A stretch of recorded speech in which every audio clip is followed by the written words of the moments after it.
At the massive Savante factory in Burnaby, robotic arms are holding special filters that were years in the making, material that the company says could be a game changer in the fight against climate change.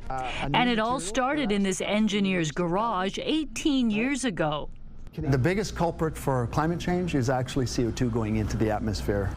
Savante's team of 300 engineers and scientists have produced filters designed to trap carbon dioxide directly from industrial emissions and even from the air itself. The filters then go into this machine, a sort of carousel of carbon capture. This state-of-the-art machine is called the Buck. The idea is you build one next to a polluting smokestack, and the goal is that it would capture 95% of the CO2 emissions, which then get buried underground. The company got a shout-out from the Premier recently on his trip to Korea, where he met with Samsung.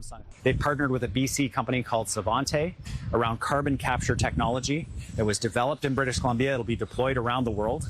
The BC government and Ottawa are both banking on carbon capture to help them reach their climate goals.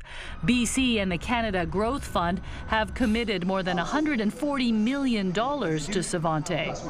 Savante has a pilot project here at the Lafarge cement plant in Richmond. They capture 1 ton of CO2 a day. Our numbers from that are great already.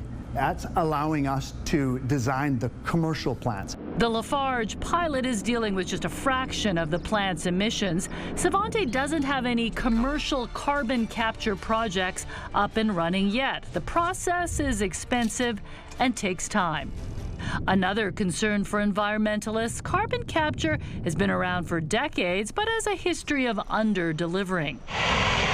16 years ago, the BC government poured millions of dollars into studying carbon capture of the province's worst single carbon emitter at the time, Spectra Energy's natural gas plant in Fort Nelson.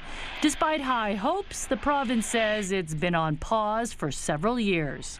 This was supposed to be the technology that, there would have been lots of these things around by now. It was what people thought by the 1990s. It simply hasn't worked. This energy economist says that's partly because we've been chasing the wrong technology and North American carbon pricing and other GHG regulations are just not strong enough, and it's just very politically fraught right now. Savante wants to see more financial incentives from provincial and federal governments and private sector funding to ramp up the industry and get projects going now, and in turn, create high-paying Canadian jobs. We can afford to do it. We figured out how to not have garbage in our front yard, and we figured out how to have a sewage system. We figured out how to deal with acid rain. I think this is another thing that we can figure out. The province says carbon capture is essential for reducing emissions in large industry. The question is just how quickly it can happen, even with Canada unlikely to meet its emissions targets for 2030. Mi Jung Lee, CTV News, Burnaby.